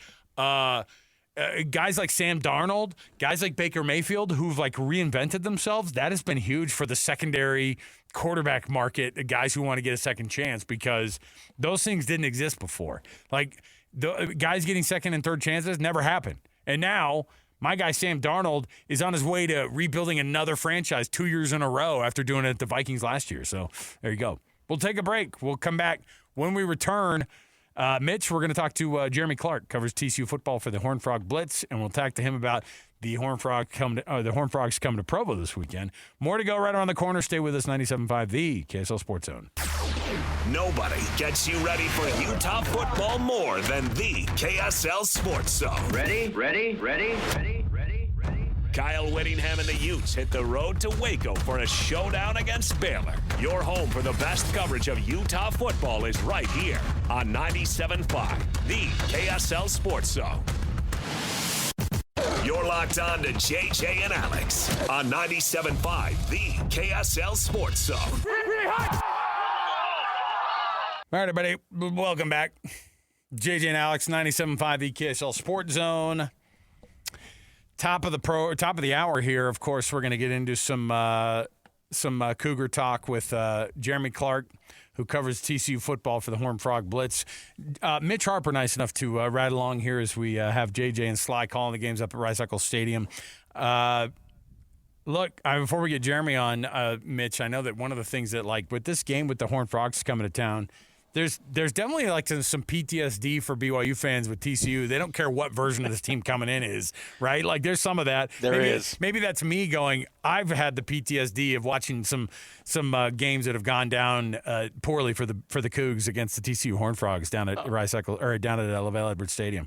Definitely. I mean, they've been, blowouts. I think the thing is about with BYU football over the years is that it's always competitive. BYU, they're not going to always win every game, but more times than not, they're going to be competitive. But this is the one program that not only beats them, but crushes them. 2008, 2009 when BYU had College Game Day. Yep. 2010, 2011, that was a 10-point game when BYU was an independent. And Riley Nelson high-fived the ref, I believe it was what it was. Oh, I thought and then was 2023 a bowl game at some point. Yeah, but was that the TCU game that he high-fived the ref? Yes, he high-fived the ref at Cowboys Stadium in Arlington. Right. And I think TCU had Casey Pahal or whatever his name was at QB. That's a deep cut right there. They've always just beat BYU recently. And the last time BYU took them down was 2007. You know, some of the coaches on BYU staff were players in that game, like Kelly Papinga. So it's been a long time since BYU beat those guys. And then the old wounds kind of came to light again 2 years ago when TCU put up 44 points and outscored BYU by 33. And BYU was coming off a bye week. And you're just like, oh, man, the Big 12 grind is really getting to BYU, and that season was a mess in and of itself. So, yes, this is one program that just seems to have this thing on BYU, but, you know, BYU can right those wrongs from last week and maybe years past against the Horned Frogs with a win. And if they could do that, I mean, I think that puts BYU in a spot to maybe get into the top 10 of the college football playoff rankings and be near that cut line for the bracket and be in that 12-team field again. But they got to get a good win against this TCU team that is more than enough capable of potentially springing the upset on BYU. Yeah, the talent is not the question there. Let's kick off the hour as we always do with the cut. Top of the show here, top of the hour. We're going to get to Jeremy Clark, covers TCU football for the Horned Frog Blitz. Let's get to it right now. It's time for the biggest story of the day. This is what made the cut with JJ and Alex on 97.5, the KSL Sports Zone. Trajan Wealth brings you this portion of the program. TRAJANwealth.com for all your trusted local needs in retirement. It's TrajanWealth.com. Joining us right now, Jeremy Clark, covering TCU for the Horned Frog Blitz. And Jeremy, we were just reminiscing on awful games for BYU fans who are definitely remember and have these like purple wounds of Horned Frogs coming into Provo and beating them up over the years. And I know that these teams have come a long way, but even 2 years ago, this very quarterback, Josh Hoover, put up 400 and something yards against this Cougar team en route to a 44-11 win over BYU. Thanks for joining us on the program, man. You bet. You guys are talking about those Mountain West days. TCU fans, they refer to those days as the good old days, fellas. That was some classic games back in the day. I remember just watching those games and just seeing how back and forth those games would be. And, man, I can't wait to see how the game's going to play out Saturday. Yeah, you're right. TCU got the best of them 2 years ago in Fort Worth, but I think BYU is a much different team than what they saw in 23. It's easy to go, hey, look, Josh Hoover was a freshman, lit him up down there in Fort Worth at Amon Carter Stadium, and this guy is still super talented, and Josh Hoover is still top 10 in the country in passing yards, but it just hasn't been converted to wins at the rate that obviously fans and Sonny Dykes would like to see. But what's with Josh Hoover this year? He's successful, and yet at the same time, like from a yardage perspective, that's true, but the wins haven't been materializing. So what is the status of Josh Hoover as the quarterback and this TCU offense, and what's been the thing for them, the bugaboo of not getting it going?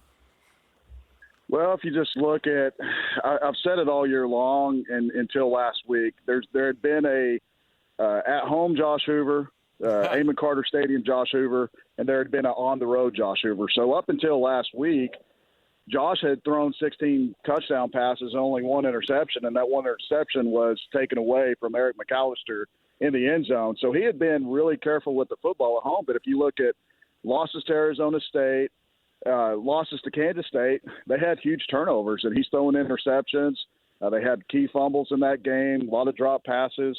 And if you look at last week against Iowa State, I mean, what in the world kind of game that ended up being? I mean, you just look at that game on paper, and you would have thought TCU wins that game. But Josh had two crucial interceptions early in the game, 2 out of their first 3 possessions. He was trying to force some things. And I think it goes back to kind of how things were at the beginning of last year. They had no run support. They had no identity as an offense when it came to running the football. And you started to see Josh kind of look back and try to put some things on his shoulder a little bit. And I think he's kind of doing those things again. TCU's one of the worst rush offenses in the nation. They're not running very successfully, and he's starting to force some things. And I think one thing you got to look at with Josh is early in the year, he was doing something we hadn't really seen the first 2 years. He was running the ball. He was avoiding pressure, getting outside the pocket, throwing really good passes downfield.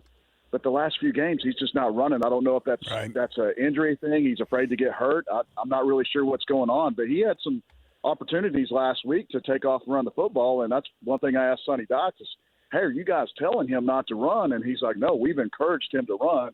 So hopefully you kind of start to see him come out of that shell a little bit and make some plays the way he was at the beginning of the year. How big of a deal is it for Kevorian Barnes not to be playing in this game? He was listed out in the initial injury reports. Obviously, getting a run game going against anybody is important, but having one of your best running backs out in this game, what's it going to be like without Kevorian Barnes running the football for the Horned Frogs?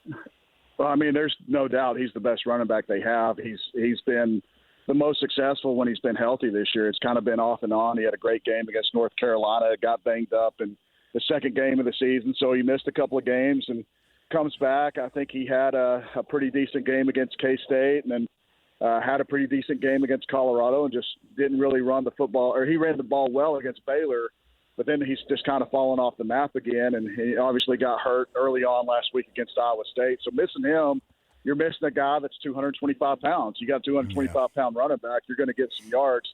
Trent Battle is the ultimate team player. Every TCU fan loves the guy. He's been there 17 years, something close to that. But he is a tremendous team player. He's just not the running back Barnes is. He can get little chunks of yards. He can do some things out of the backfield, catch passes. He's really good in pass protection, but not having Barnes out there is going to be a huge loss for them. And you're probably going to see a little bit of Jeremy Payne getting in the mix as well. Mm-hmm. He had 9 yards per carry last week, but he had that crucial fumble, coincidentally, on his longest run of the game, a 28-yarder. He fumbles that late in the game, and Iowa State recovers, and the rest is history. But it's gonna not be very good for TCU not to have Barnes out there. One of my favorite people to talk to every year at the Big 12 Media Days is Coach Sonny Dykes. He's just a guy who understands the game. He understands how to be that PR guy for your team, too. He's really great to break the game down for whomever he's talking to about it. But this is a team that I think a lot of folks I had TCU as a dark horse winner of the Big 12. I thought they're going to turn this thing around. They sneakily won 9 games last year. People forgot, I think, at the end of the year, at least around here, that TCU won 9 games. And I thought, man, you better watch out because they're bringing Josh Hoover back, and they have all these weapons. And certainly to start the season off, that's where they were. And Sonny Dykes believed a lot in them being able to return to glory there. What is the coach's response to where the team has been this year and some of their shortfallings, against some of these teams? Well, I think it's obviously really frustrating to him because they haven't played a complete game. They haven't started several games off on the right foot. I mean, the last 5 games in the first quarter, they've scored 10 points. And they've had trouble closing out games. So if you look at that Baylor game, they were up 42-21 with 3 minutes to go. And they made that score look a lot closer than what it was. So just the frustration level of not going out and playing complete games is pretty much on everyone's mind. You're right. They had a lot of talent coming back. Obviously, Josh coming back was a huge boost for them.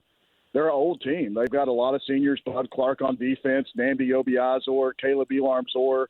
They're really good players on defense. They're all seniors, but it's been frustrating. You're talking about a team that was 3-0.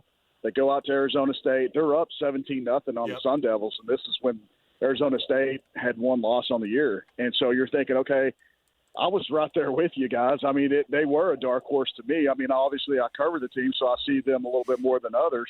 But I just knew they kind of had the makings of a team that can quietly sneak up on some people. There weren't a lot of people talking about TCU, but it's been extremely frustrating. I mean, last week they were up 17-6 in the fourth quarter, and like I said earlier, if you look at that game on paper, you're thinking to yourself, how in the world did TCU lose this game? But they just made these mistakes that just pile up.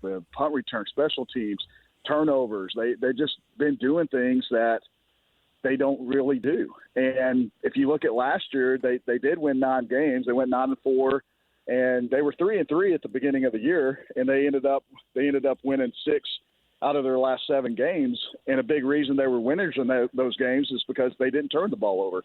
They made some changes to the offense, moved Savion Williams, put him more of a running back to help that run game. And they made some systematic changes that helped them, but they're just not – I don't know what it is. There's some disconnect somewhere.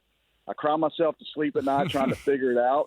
I don't know. It's bugging a lot of people because this team is a lot more talented than what their record shows right now. They've got some really good athletes that I think are on the radar for NFL teams, and it's really surprising to me that they're sitting there at 6-3 and pretty much out of contention to compete for the Big 12 championship.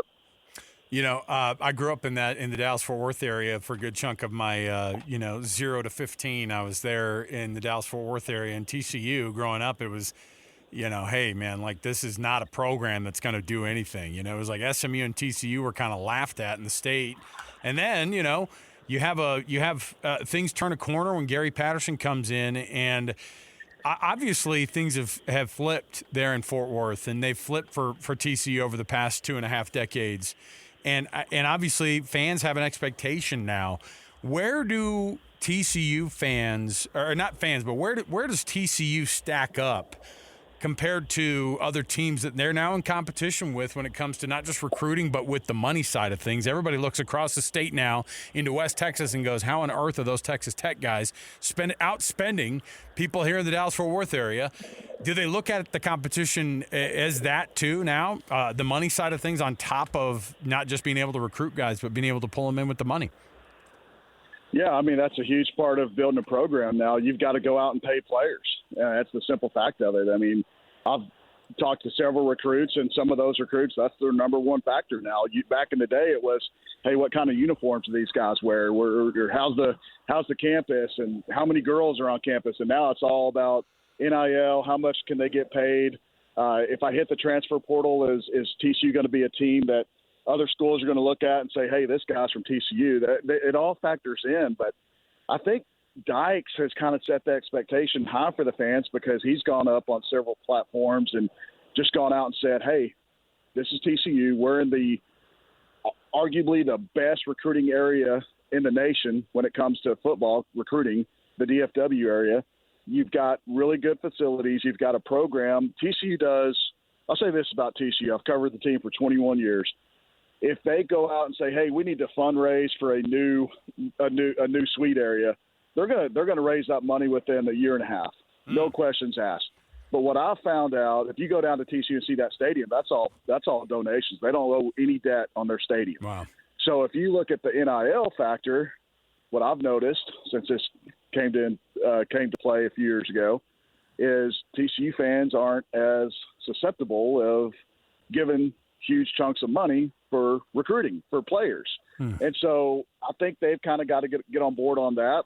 As far as rev share goes, I know TCU is going to commit the full capacity that they could offer. I think they've committed $20.5 million. And I want to say $14.5 to $15 million is going to go to football. So they're making a financial backing to help with the NIL, or not NIL, but the rev share era that we're entering. Players are obviously, they like TCU. There's not a whole lot of players that hit the transfer portal, which tells me that they like Sonny Dykes, they like the scheme, they like the staff, and they want to stay in Fort Worth. But for me, it's just, I'm with you. I'm one of the thousands of people with you guys and saying, what in the heck is going on in Lubbock, and how are they having so much success? And it goes down to the almighty dollar. They're committing to pay a lot of money. Yeah, and you wonder too. I mean, part of that is like, even one big backer will make a big difference. And like for BYU fans, their basketball program, people see a handful of these big donors, and they go, they have had big money people show up, big time powerful alumni show up and be a part of this. And so this is one of those things that I think people here locally, they go, it used to just be an absolute disaster to try to ask somebody to talk about money. And now a place like BYU that was so averse to talking about money is happy to talk about it because they're winning some of those money battles that, other big programs in years past, they'd win the recruiting battle on. And so it's a weird spot to be in, but it's also pretty interesting to watch at the same time. When you see this BYU team and when you see what they have put on the field, and their first loss was at Texas Tech last week, but it wasn't just a loss, it was a butt-whooping. What do you see with this Cougar team and Kalani Sitake and these guys and what they've put on the field so far this year and what they could potentially put on the field at home against TCU? Well, let me tell you, I love this team. I love how physical they are.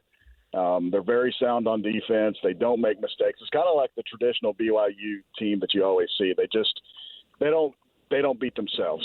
And I love Bear. He's a true freshman quarterback. He is already making huge plays. I mean, that for that guy to come in, especially after you guys lost Jake at the beginning of the year, it's just crazy for me to see that Bears come in and played the way and the level he's played at. Tough physical team up front. LJ Martin's one of the best running backs in the Big 12. And I'll tell you right now, they only average, I think, 213 passing yards a game.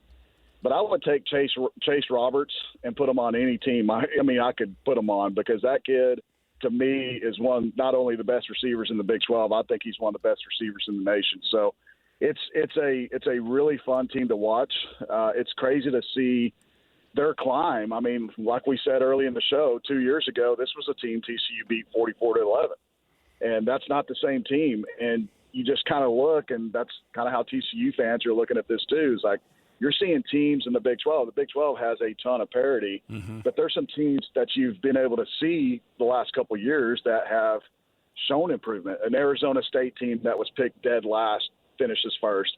A BYU team that didn't win a lot of games in 23. Now they're on the cusp of being top 10, competing for the Big 12, and they had a great year last year. Cincinnati coming out of nowhere this year and playing pretty good football. So I think this league in general, it's a crazy league. I don't think there's another league out there in the nation where you could say, hey, the top team in the conference could lose to the worst team. Now, I don't think Texas Tech's ever going to lose to Oklahoma State, but, we did see a crazy West Virginia team beat Houston when Houston was in contention for the Big 12 title game. So it's a crazy league, but I would say this, Texas Tech and BYU, those are the top two teams without doubt. They play the most sound football. I love the athletes, and it's going to be a heck of a match for TCU to go up there and pull off the upset. This isn't the old Mountain West days, guys. Jeremy Clark, he covers TCU with Horned Frog Blitz, where you can find his byline there. Are you coming out to Provo? Are you going to be down there at Lovell Edwards Stadium?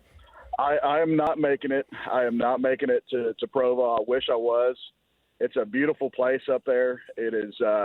Utah is definitely one of the most prettiest places. We have a blessing as part of this country to drive through and to visit. But I'll be watching. I'll be staying up late, trying to everything I can to stay up and get that post game in. And because down here in Texas, it'll be probably close to 1 a.m. by the time they get that thing done and wrapped up. So it's going to be a fun one to watch. Well, we appreciate it, Jeremy. Have fun. We appreciate the insights, and we'll be checking in, of course, in the future here. Hey, I appreciate you guys. Enjoy it. There you go, Jeremy Clark, everybody. Man, they just expect so much out of their teams down there, don't they? And it's like, well, sky's falling. And there's so many teams down there too that you have so many fan bases that are just, and you can't have them all winning all the time. It's just Baylor fans. Well, fire Aranda. This sucks. Sonny Dykes. What's that guy brought us? What a national championship game appearance. Yeah, but that was just 1 year. That was his first year, by the way, too, when he was coaching after Gary Patterson. Wild. Hey, did Springville do it? Springville did it. 30-24. There's your final. They just beat Brighton, my guy.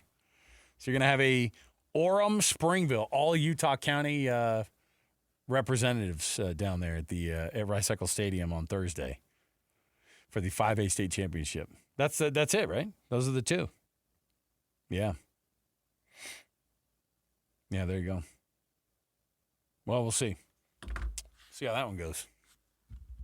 Should be a fun one, yeah. Absolutely. All right, we'll take a break. We'll come back. We've got around the corner. Oh, what do we have? We got for you the Jazz Daily, of course. We're getting you ready for Jazz, who are going to be top of the hour. What's crazy too is now you've got Ace Bailey, who's wowing the crowds with a couple of nice games there lately. What's the rookie going to do next? We'll have Jazz Daily for you. We'll get you ready right around the corner. Stay right here. More to go. 97.5 EKSL Sports Zone. What time is it? Your exclusive home of Utah Jazz basketball is right here on 97.5, the KSL Sports Zone. tipped out. Bailey has it for the Jazz, who lead by 2. Ace turns the corner in the open court, little off balance, settles himself, pulls for 3. Oh my, Ace Bailey! Yes, you do! Waits for Lowry at 6, drives hard with the left hand, kicks to the corner, flips wide open, 3-ball, no. Rebound tipped around, mark it and follow, no. Bailey follow, yes. Ace Bailey at the horn. Nurkic up top. Bailey pops out to the wing, drives with the right hand, crosses over, steps back for 3, and makes it. A world-class move from the 19-year-old Ace Bailey. You're locked into JJ and Alex on 97.5, the KSL Sports Zone. All right, welcome back, everybody. JJ and Alex, 97.5, the KSL Sports Zone. Thanks for being with us. Hey, tomorrow we're going to be at Kenny J's Barbecue for our Football Friday. Finally, Football Friday where I think all the local teams, no more buys the rest of the way. You got now through whenever the last bowl game gets played, okay? You're going to have the break, of course, after the conference championship games. But even then, you may have a local team here in BYU playing in that conference championship game. You may have a couple of teams who are going to be on the verge of possibly making that push into the college football playoff. Keep your fingers crossed, right? So, I mean, we're in a planning meeting, and people will ask, and they'll go, so there's like no chance anymore then for Utah to go to the playoff, right? And I'm like, no. They actually probably have I think from a mathematical standpoint, going to the conference championship game is probably lower than them going to the college football playoff, right? Like, because what you rely on in the college football playoff, Alex Napoles, is what? You got to have the flawed system of humans making the decision, and Utah as a brand is easily recognizable. And when they're kicking the crud out of teams, and I have no doubt they're going to do the same thing this weekend, the way the Baylor's sitting. If they keep doing this week in and week out, and then they don't have to play in the conference championship game, and then maybe you got Notre Dame getting a loss, and then maybe you got a couple of 3-loss teams in Texas and Texas A&M, you could make that. They're just going to keep moving up the rankings. And so if they keep moving up and they're like 9 or 10, and then by the time the rankings come out again, I just can't see them put below other teams if they get up that high. Am I being too optimistic for Ute fans? No, I think that's greatly optimistic for Utah fans, but even more so looking at the analytics from ESPN, they update their playoff predictor every time. You and your numbers. Listen. They update their playoff predictor every time, and the latest update has BYU sitting at 27%, okay, whereas Utah has a 36% chance to make it into the playoff right now as it stands. Okay. Now, does that percentage go up for both teams with more wins? Or do you think that number sits there for BYU because going to the conference championship game is actually a liability for them? Because if an 11-1 BYU goes, I mean, obviously if you're 11-1, you're going to the conference championship game. But if you're an 11-1 team, but you don't have to worry about, because I think, was Indiana an 11-1 team last year? And they didn't go to the conference championship game because they didn't have the tie break with Ohio State, I think, who they had lost to earlier in the season, and that benefited them. Now, in BYU's case, they're not going to get lucky enough to have another 11-1 team go to the conference championship game. Honestly, they would actually probably need it.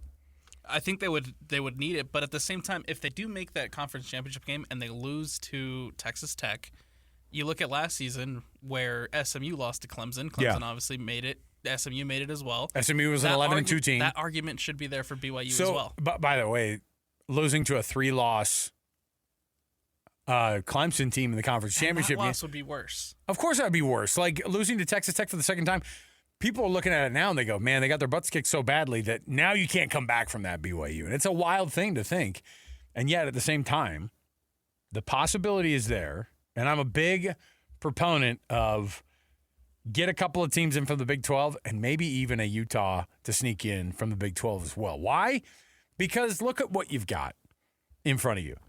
Again, if you're going to try to roll out to make the argument for a 3-loss Texas team or a 3-loss Oklahoma team or even a 2-loss Notre Dame. Now, we all know that if Notre Dame has 2 losses, there's no world where they don't get in unless it's just Unless Mark Harlan goes there and starts going, I don't know. I'm just an anonymous voice here from a random conference, but Notre Dame sucks. Like, I don't think that's going to happen. But having that conversation, and if Utah's a team and you have to pretend like you don't know, like, honestly, if the 2 losses that Utah has during the year, if they're winning games by 30-something points, they're scoring 40-something points a game, they have one of the top defenses and top offenses in the country, and then they roll into that thing, and their losses are to a single-digit BYU team and a single-digit Texas Tech team, then what's the problem?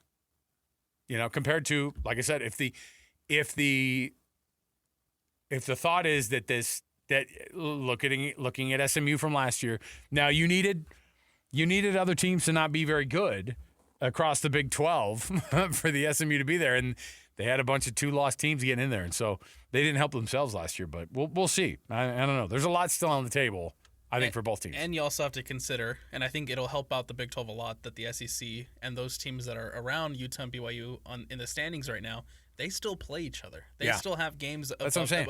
With games Oklahoma, above the teams above them. Oklahoma and Texas will have 3 losses, both of them, because they have to play Alabama, they have to play Georgia.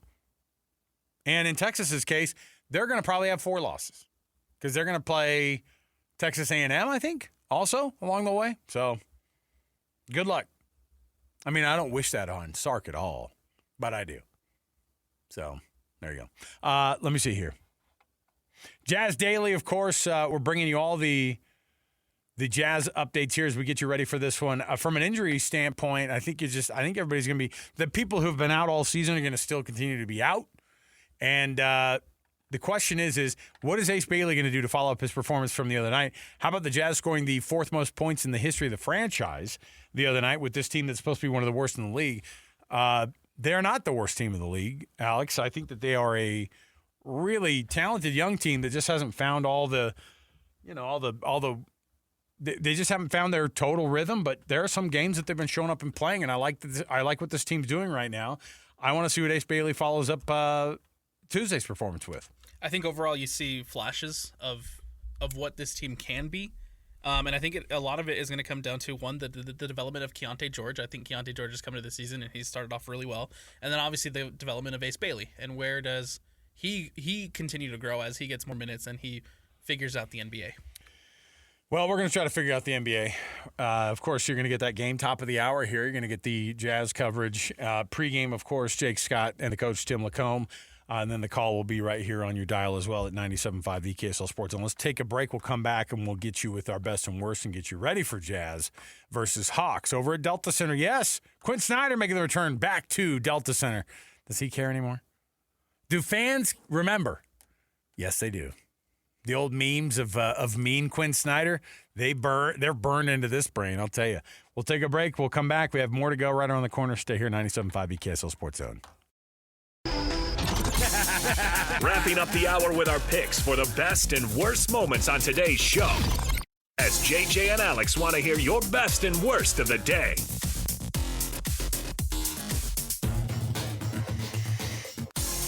Oh, just about 6.5 minutes here till Jazz versus Hawks pregame right here on the KSL Sports Zone, your home of the Utah Jazz on the radio.